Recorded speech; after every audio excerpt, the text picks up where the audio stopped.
Assalamualaikum warahmatullahi wabarakatuh.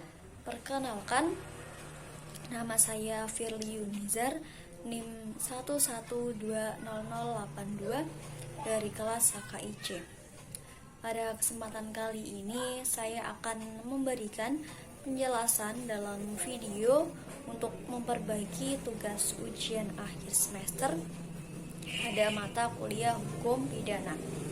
Yang pertama yaitu penjelasan tentang bagaimana cara menganalisis perbuatan seseorang menggunakan ilmu hukum pidana material dengan baik sesuai syarat dan konsekuensi atas perbuatannya sehingga dapat mematuhi aturan yang berlaku di Indonesia.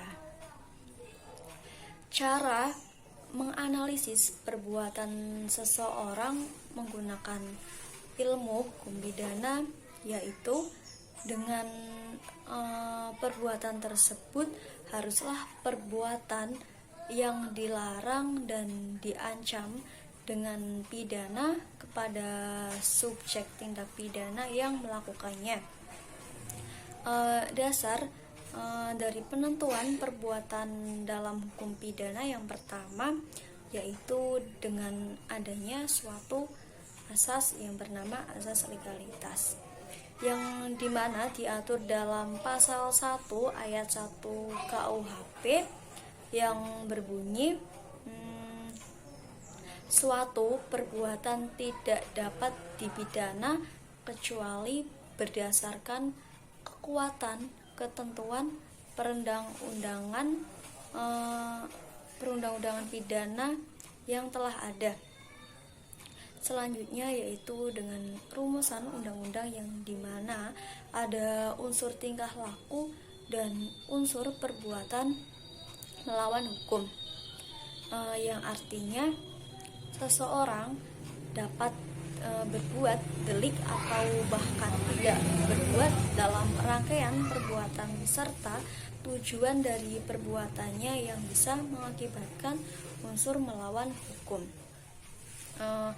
Adapun sifat melawan hukum material dalam fungsi positif yang mengandung arti meskipun perbuatan tidak mematuhi unsur delik, tetapi jika perbuatan itu dianggap tidak sesuai dengan keadilan atau norma di masyarakat, maka perbuatan tersebut dapat dipidana. Dan perbuatan yang bersifat melawan hukum tersebut adalah perbuatan yang bertentangan dengan hak subjektif seseorang atau bertentangan dengan kewajibannya sendiri menurut undang-undang. Sifat melawan hukumnya perbuatan tergantung kepada bagaimana sikap nantinya terdakwa dan merupakan unsur subjektif. Jadi melanggar hukum tersebut adalah perbuatan yang bertentangan dengan undang-undang. Kemudian yaitu adanya kesalahan baik disengaja ataupun lalai, dolus ataupun pelupa. Adapun kesalahan yang disengaja dapat dilihat dari kehendak atau niat. Kehendak yang dimaksud di sini yaitu suatu perbuatan yang memiliki maksud ataupun yang bisa disebut dengan niat. Niat biasanya menjadi permulaan dalam melakukan suatu perbuatan yang datang dari individual atau dirinya sendiri maupun kelompok yang hendak merencanakan perbuatan hukum dan berhubungan dengan keadaan batin seseorang yang berbuat sengaja dan menghendaki. Hubungan antara sikap batinnya dengan perbuatannya berdasarkan keadaan lahir yang tampak dari luar. Selanjutnya adalah pertanggungjawaban pidana. Suatu perbuatan harus dipertanggungjawabkan, baik itu perbuatan yang dilakukan dengan sengaja maupun kealpaan. Dari sistem pertanggungjawaban dalam pidana dapat dilihat dari pelaku tidak hanya berpatokan pada perbuatannya saja, melainkan juga orangnya harus disyaratkan dengan adanya kesalahan. Jadi orang yang tidak mungkin dipertanggungjawabkan dan dijatuhi pidananya kalau dia tidak melakukan perbuatan pidana. Tetapi meskipun dia melakukan perbuatan pidana, tidak juga dapat dipidana. Artinya untuk menjatuhkan pidana harus ada kesalahan terlebih dahulu. Cara menentukan pertanggungjawaban pidana adalah dengan adanya penentuan hubungan kausal antara keadaan jiwa si pelaku dengan perbuatannya. Hakim berhak untuk menerima atau mengesampingkan pendapat dari keterangan ahli, namun haruslah berdasarkan alasan yang tepat. Karena dalam mempergunakan kewenangannya, hakim harus benar-benar bertanggung jawab demi terwujudnya kebenaran dan kepastian hukum. Dan selanjutnya yaitu dengan adanya kausalitas, bahwa perbuatan pelaku menyebabkan akibat yang tidak diinginkan.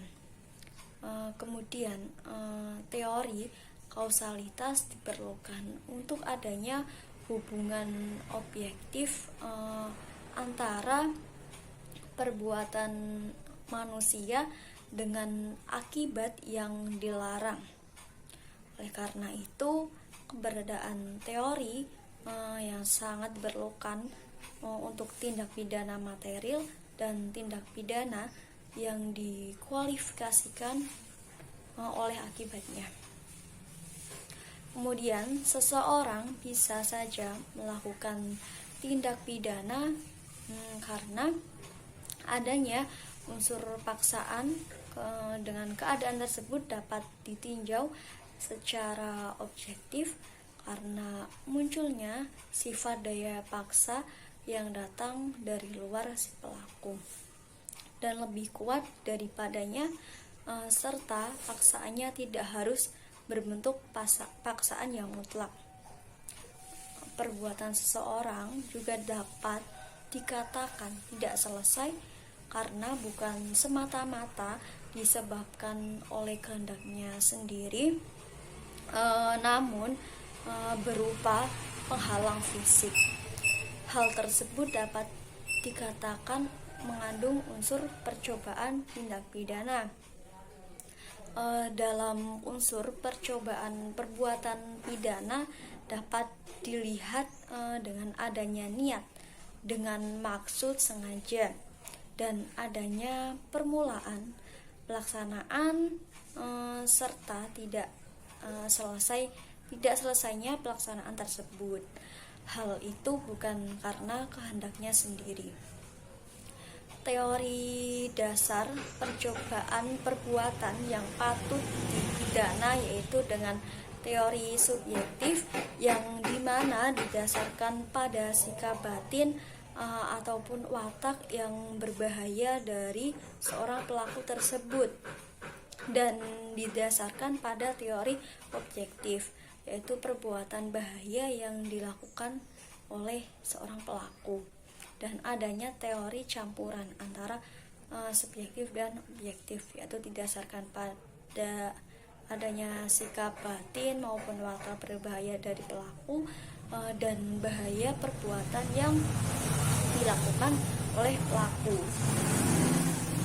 Selanjutnya untuk soal yang kedua, yaitu bagaimana harapan Anda mengenai hukum pidana material di Indonesia pada masa yang akan datang.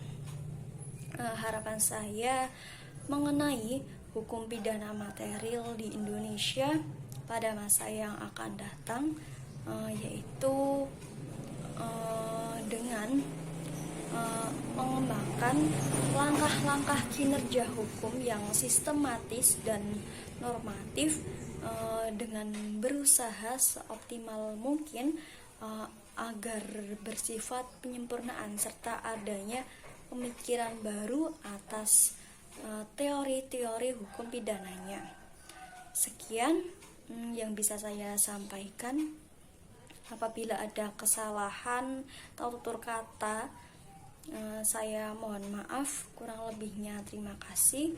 Wallahul muwaffiq ila aqwamit thoriq. Wassalamualaikum warahmatullahi wabarakatuh.